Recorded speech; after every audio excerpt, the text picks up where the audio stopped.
Hello students, आपला चौथा chapter चालू आहे ते म्हणजे बिझनेस सर्व्हिसेस.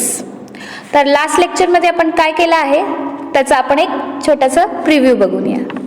तर मागच्या लेक्चरमध्ये आपण पाहिलं होतं LIC म्हणजे विमा हा कन्सेप्ट आपण अभ्यासला आहे. त्याचा आपण पाहिलं होतं अर्थ, परत विमाधारक, विमा हमीदार, विमा हप्ता, परत पॉलिसी, क्लेम हे कोण आहेत, हे काय, ह्याचा आपण अभ्यास केला होता. त्याच्यानंतर आपण पाहिले होते विम्याचे तत्वे. ते म्हणजे तत्वे कोणते कोणते होते?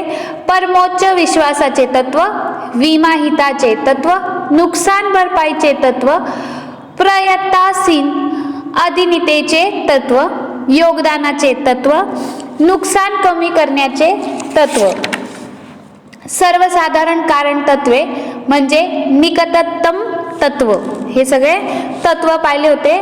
परत विम्याचे प्रकार पाहिले होते, त्याचे फायदे पाहिले होते. आता आज आपण बघणार आहोत ट्रान्सपोर्टेशन. ठीक आहे, ट्रान्सपोर्टेशन हे पण काय आहे? बिझनेस सर्व्हिसचा एक पार्ट आहे, म्हणजे वाहतूक. भारतासारख्या देशात अर्थव्यवस्थेत वाहतुकीची महत्त्वपूर्ण भूमिका आहे. 1991 नंतर देशातील पायाभूत सुविधांचा झटपट्याने विकास झाला आहे आणि आज देशभरात वाहतुकीसाठी जमीन, जल, हवाई इतर वेगवेगळे मार्ग वापरात आहेत. खूपच लवकर ट्रान्सपोर्टेशनमध्ये डेव्हलपमेंट झाली आहे. बघूया त्याचा अर्थ. वाहतूक दळणवळण म्हणजे एखाद्या ठिकाणाहून दुसऱ्या ठिकाणी माणसाची, प्राण्यांची किंवा मालमत्तेची ने आण करणे अथवा एक ठिकाणाहून दुसऱ्या ठिकाणी मालमत्ता नेण्याचे, आणण्याचे साधन म्हणून दळणवळण परिभाषित केले जाऊ शकते. आता आपण ट्रान्सपोर्टेशन कशाला म्हणतो? एखादी वस्तू आपण एक जागेवरून दुसऱ्या जागेवर आपण जेव्हा नेतो त्याला आपण म्हणतो ट्रान्सपोर्टेशन. ते माणूसही असू शकतो, मालमत्ताही असू शकतो किंवा प्राणी असू शकतात. आता वाहतुकाचे प्रकार बघून घेऊया. समांतर वाहतुकीचे काम रेल्वे मार्ग, रस्ता, जलमार्ग आणि हवाई मार्ग मार्फत केले जाते. वाहतुकीचे प्रकारात खालीलप्रमाणे आहेत. आता ह्याच्यामध्ये पण काय डिवायडेशन केलं आहे. रस्ता वाहतूक, रेल परिवहन, जलवाहतूक, हवाई वाहतूक, मोनोरेल आणि मेट्रो, रोपवे, पाईपलाईन इत्यादी हे काय आहेत? वाहतुकीचे प्रकार आहेत. तर बघूया त्याचे प्रकार. पहिला आहे रस्ते वाहतूक. रस्ते म्हणजे भूपृष्ठ लोकांना अथवा ठिकाणांना एकमेकांशी जोडले जाणारे साधन होय. इतर वाहतुकीच्या तुलनेत रस्ते वाहतूक अधिक सक्षमपणे सेवा प्रदान करतात. रस्ते वाहतुकीमध्ये बैलगाडी, सायकल, रिक्षा, बस, मोटार इत्यादी विविध साधने वापरली जातात. भारतामध्ये विविध ठिकाणी सार्वजनिक वाहतूक व्यवस्था सुधारण्यासाठी जलद संक्रमण प्रणाली म्हणजे बस ऑन रॅपिड ट्रान्झिट BRT सुरू केल्या आहेत. भारतामध्ये ग्रामीण रस्ते, जिल्हामार्ग, राज्यमार्ग, महामार्ग आणि राष्ट्रीय महामार्गाचे जाळे पसरले आहेत, जे देशाचे आर्थिक कणा आहेत. तर हे काय? रोडवेज आहेत. तर आपण बघूया त्याचे फायदे आणि तोटे. पहिला तर इतर वाहतुकीच्या तुलनेत हे स्वस्त साधन आहे. नाशवंत वस्तूचे कमी वेळात कमी अंतरासाठी वाहतूक केली जाऊ शकते. रस्ते वाहतूक हे लवचिक साधन आहे, कारण मालाचे कोणत्याही स्थानावर चढ उतार होऊ शकते. रस्ते वाहतूक घरापर्यंत, घरोघरी पोचणारे साधन आहे. लोकांना दळणवळणाचे इतर कोणतेही साधन उपलब्ध नसल्यास एका ठिकाणाहून दुसऱ्या ठिकाणी जाण्यास लोकांना मदतगार होऊ शकते. हे आपण काय पाहिले? फायदे पाहिले. आता बघूया त्याचे तोटे. कसले तोटे बघतोय आपण? रोडवेज म्हणजे रस्ते वाहतूक. मर्यादित वाहन क्षमतेमुळे लांब पल्ल्याच्या वाहतुकीसाठी रस्ते वाहतूक किफायतशीर नाही. रस्ते वाहतुकीद्वारे अवजड वस्तूंची वाहतुकीसाठी जास्त खर्च येतो. पूर, पाऊस, दरड कोसळणे यासारख्या प्रतिकूल हवामानामुळे रस्ता वाहतुकीवर विपरीत परिणाम होते. रस्ते अपघाताची समस्या ही गंभीर व सामान्य आहे. वाहतुकीच्या दळणवळणामधून निघणाऱ्या उत्सर्जनामुळे प्रदूषण होते, ज्याचे लोकांच्या आरोग्यावर विपरीत परिणाम होते. आता याच्यामुळे काय होतं, हेल्थ हेजार्डस जे आहेत ते जास्तीत जास्त वाढतंय. कशामुळे? एअर पोल्युशनमुळे.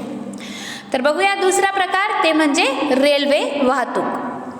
रेल्वे मार्गावरील माल व प्रवाशांच्या वाहतुकीस रेल्वे वाहतूक असे म्हणतात.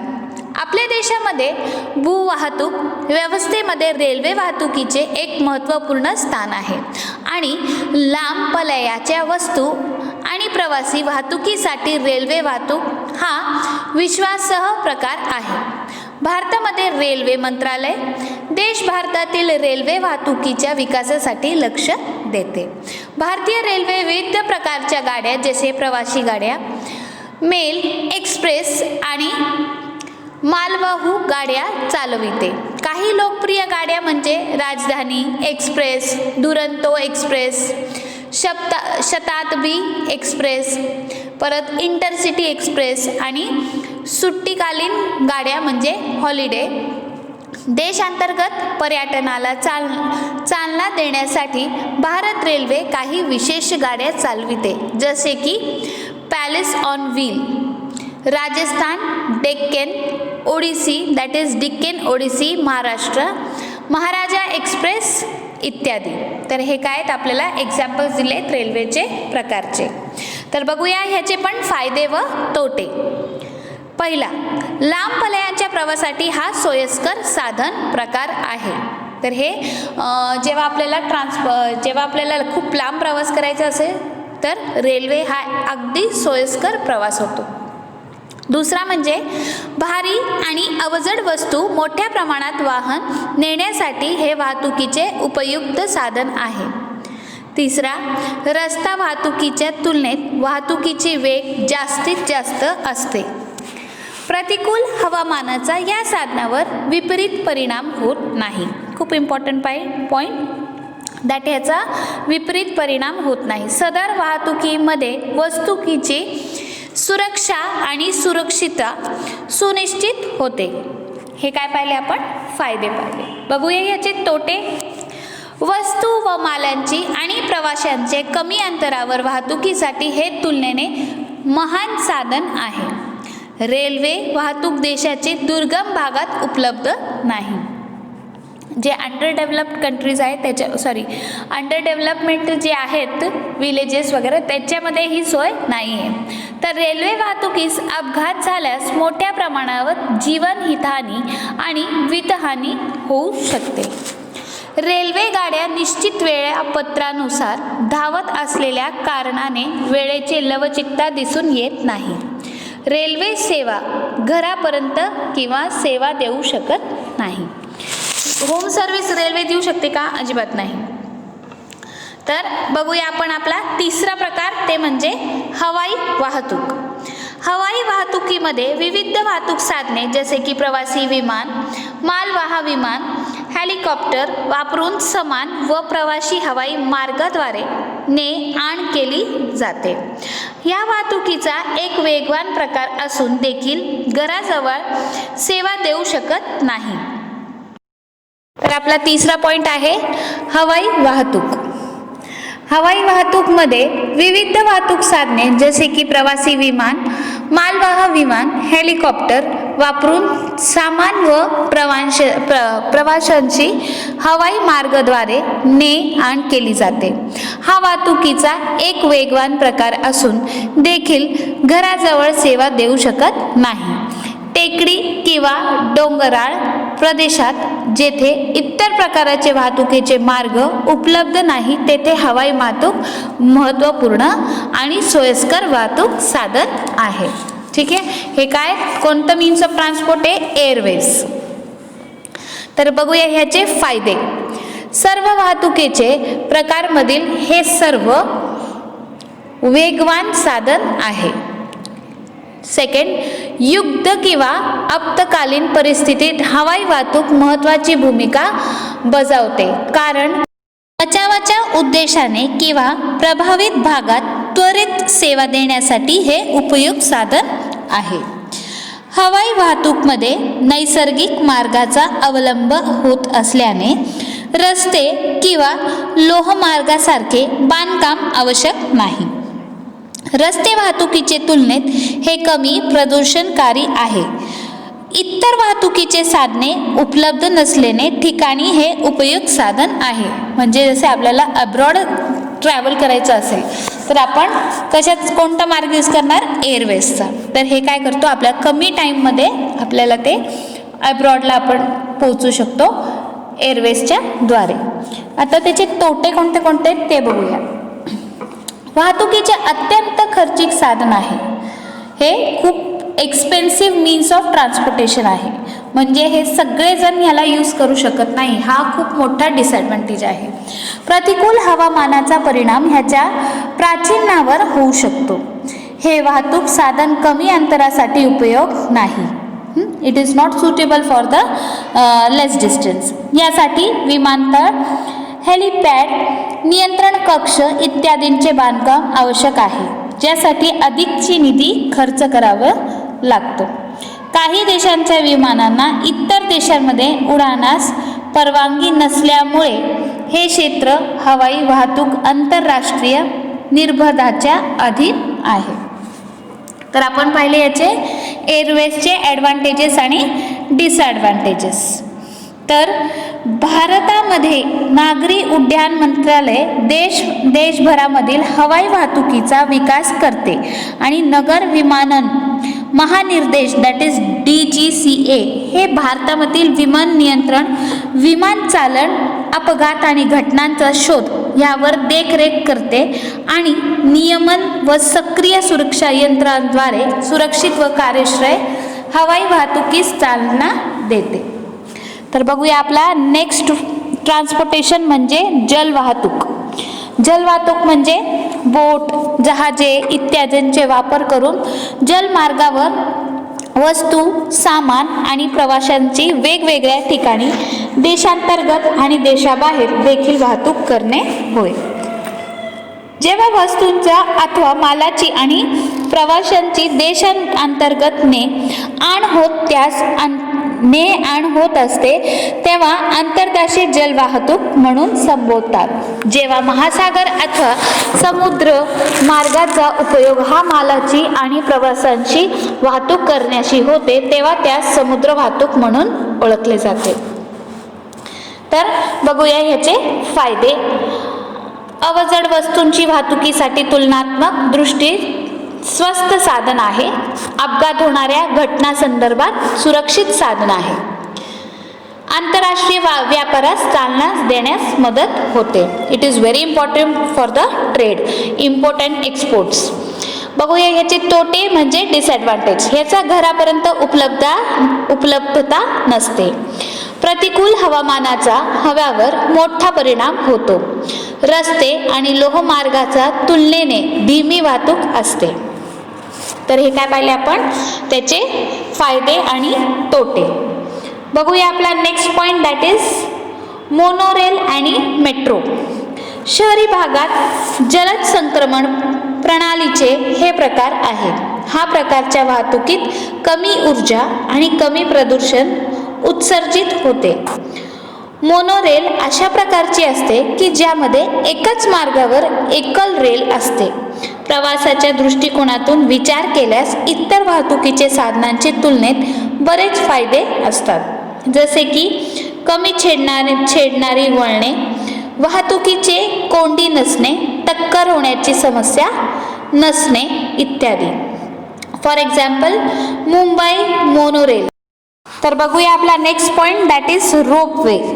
रोपवे हा वाहतुकीचा असा मार्ग आहे जिथे दोन डोंगरांची टोके अथवा दोन दऱ्या अथवा नदी ओलांडून दोन ठिकाणींना लोखंडी दोराद्वारे जोडले जाते.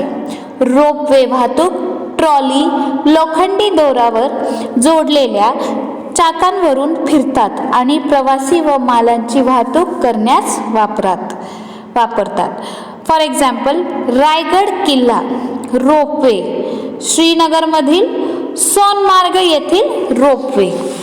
रोपवेमध्ये काय होतं, त्याच्यामध्ये आपण जाऊही शकतो, म्हणजे रोपवेजवर आपण जे हिल साईड्स आहेत ते आपण एन्जॉय करू शकतो as a tourism.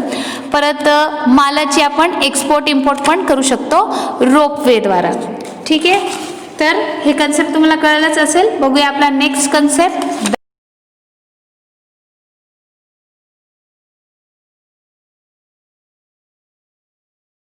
That is pipeline. सदर वाहतुकीद्वारे बहुतेक वेळी द्रव अथवा वायू पदार्थ यांची वाहतूक केली जाते. कमी अंतरावर सांडपाणी, गळ किंवा पाणी वाहून नेण्यासाठी याची अवलंब होते, तर खनिज तेल आणि नैसर्गिक वायू वाहनासाठी लांब पल्ल्याचे अंतरासाठी देखील याचा उपयोग होतो. तर काय पाहिलं आज आपण? ट्रान्सपोर्टेशन. तर ट्रान्सपोर्टेशनमध्ये किती टाईप्स पाहिले बघूया. पहिला आपण पाहिला होता रोडवेज, रेल्वे वाहतूक, हवाई वाहतूक, जल वाहतूक, मेट्रो आणि मेट्रो, रोपवे आणि पाईपलाईन. हे काय पाहिले आपण?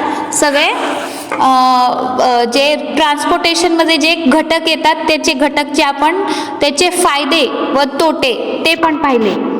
ठीक आहे, तर याचा चांगला अभ्यास करा. खूप स्कोरिंग चॅप्टर आहे. तर आता मी तुम्हाला असाइनमेंट देणार आहे, तर ती असाइनमेंट तुम्ही तुमच्या असाइनमेंट नोटबुकमध्ये लिहून कंप्लीट करून ठेवायची आहे. ठीक आहे, हे आपला फर्स्ट चॅप्टर आहे ना, त्याचे क्वेश्चन आन्सर्स आहेत. म्हणजे खालील विधान स्पष्ट करा, परत त्याचे व्यवस्थापनाचे तत्वे, हे सगळे 5 क्वेश्चन आहेत, ते तुम्हाला सॉल्व्ह करायचे आहेत. परत खालील प्रश्न सोडवा. हेनरी फेल यांची कोणतेही 5 तत्वे स्पष्ट करा.